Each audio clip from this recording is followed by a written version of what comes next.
Student ध्यान दें, ये जो डायग्राम है कंपाउंड माइक्रोस्कोप का, इस डायग्राम को आपको प्लेन ड्राइंग शीट पर बनाना है, प्रॉपर लेवलिंग करनी है। और जो कमेंट है जैसे mechanical parts, base, pillar, arms, inclination joints, student suppose this is your practical file, this is your drawing sheet, you have to draw a diagram over this, and if this will be your line phase, and on that line phase you will start writing from back side and then on front side. Keep it, you have to start writing from this side. You have to start writing from this side and then you will move on that side, and drawing should be done on this side. Stage, clip, diaphragm, जितने mechanical parts हैं इनके बारे में ये मैं आपको लिख के दे रहा हूँ, और इसको आपको अपने फाइल में जो रूल्ड पेज होता है उस रूल्ड पेज पर इसको लिखना है। इसमें आप मैकेनिकल पार्ट लिखेंगे, इसमें ऑप्टिकल पार्ट लिखेंगे आप, और precaution to use the microscope, ये 3 पॉइंट आपको लिखना है। सबसे पहले आप एम लिखेंगे और ये डायग्राम बनाएंगे। फ्रेंड्स, बायोलॉजी के फर्स्ट प्रैक्टिकल में आपको क्या क्या लिखना है। फर्स्ट प्रैक्टिकल है structure and working of compound microscope. Aim है to study structure and working of compound microscope. Compound microscope का इस्तेमाल क्या है? Compound microscope used for magnifying very small object to study histological details. Microscope से हम किसी भी ऑब्जेक्ट को मैग्नीफाई कर लेते हैं। ये मैग्नीफिकेशन इस बात पर निर्भर करता है कि आई पीस, ऑब्जेक्टिव पीस, दोनों का मैग्नीफिकेशन क्या है, और मैग्नीफाई करके हम यूनिसेलुलर इंडिविजुअल्स को देखते हैं। इसमें कौन कौन से मैकेनिकल पार्ट हैं माइक्रोस्कोप के? तो सबसे पहला पार्ट जिसको हम बेस कहते हैं,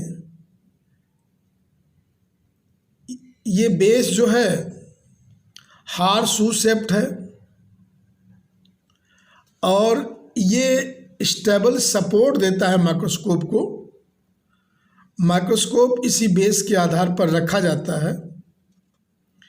फिर पिलर है small vertical projection from the base, base से ऊपर निकला हुआ पार्ट है ये। आर्म्स हैं, आर्म्स ये माइक्रोस्कोप का कर्व पार्ट है, जहाँ से हम माइक्रोस्कोप को पकड़ते हैं। माइक्रोस्कोप को कहीं भी ले जाना हो तो आर्म्स की मदद से, आर्म्स के स्थान पर उसे हम पकड़ करके उससे हम ले जा सकते हैं। इसमें माइक्रोस्कोप के एडजस्टमेंट में कोई दिक्कत नहीं आती है। अगर प्रॉपर लाइट नहीं मिल रही है या माइक्रोस्कोप किसी अलमीरा में रखा हुआ है और उसे बाहर लाना है, तो आर्म्स के स्थान पर माइक्रोस्कोप को पकड़ करके हम ले आते हैं टेबल पर। फिर इंक्लिनेशन पॉइंट है, ये एक जॉइंट है,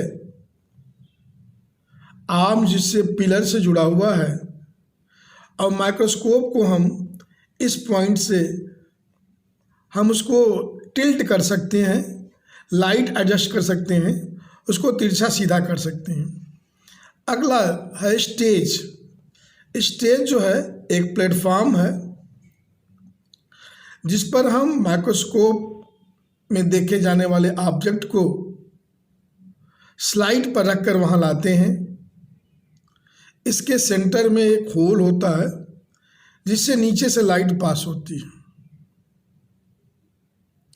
फिर इसमें क्लिप्स हैं, 2 क्लिप्स होते हैं स्टेज पर, जिनका काम स्लाइड को पकड़ना है, स्लाइड मूव न कर पाए, स्लाइड फिक्स जगह पर आ जाए। For that clips are there. Diaphragm नीचे एक स्ट्रक्चर होता है जो अमाउंट ऑफ लाइट को रेगुलेट करता है। जो मिरर से लाइट आ रही है, कितनी लाइट चाहिए, ये आइरिस ऑफ डायफ्राम है, इसका डायमीटर घटता बढ़ता रहता है और इससे हम लाइट को रेगुलेट करते हैं। बॉडी ट्यूब है, ये ट्यूबुलर स्ट्रक्चर है आर्म्स का, जिसको हम अप एंड डाउन कर सकते हैं स्क्रू द्वारा, कोर्स एडजस्टमेंट द्वारा। कोर्स एडजस्टमेंट ट्यूब ये एक बड़ा स्क्रू होता है, इस स्क्रू की सहायता से हम बॉडी ट्यूब को अप डाउन करके फोकस करते हैं। फाइनली जब लगभग फोकस हो जाता है तो उसके बाद फाइन एडजस्टमेंट ट्यूब से हम उसको फाइनली फोकस करते हैं। तो ये तो पार्ट्स हो गए कंपाउंड माइक्रोस्कोप के।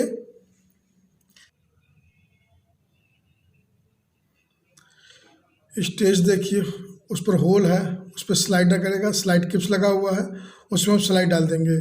ये मिरर है, ये डायफ्राम है, डायफ्राम उसको कंसंट्रेट करेगा, आवश्यकता अनुसार उतनी लाइट ऊपर जाएगी।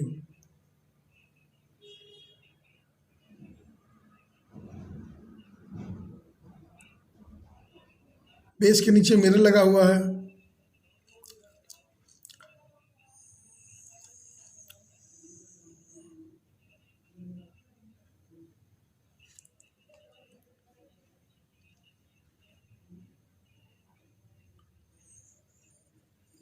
डायफ्राम जो है लाइट की इंटेंसिटी को सेट करता है, उस पर एक छेद है, इसमें से लाइट पास होगी।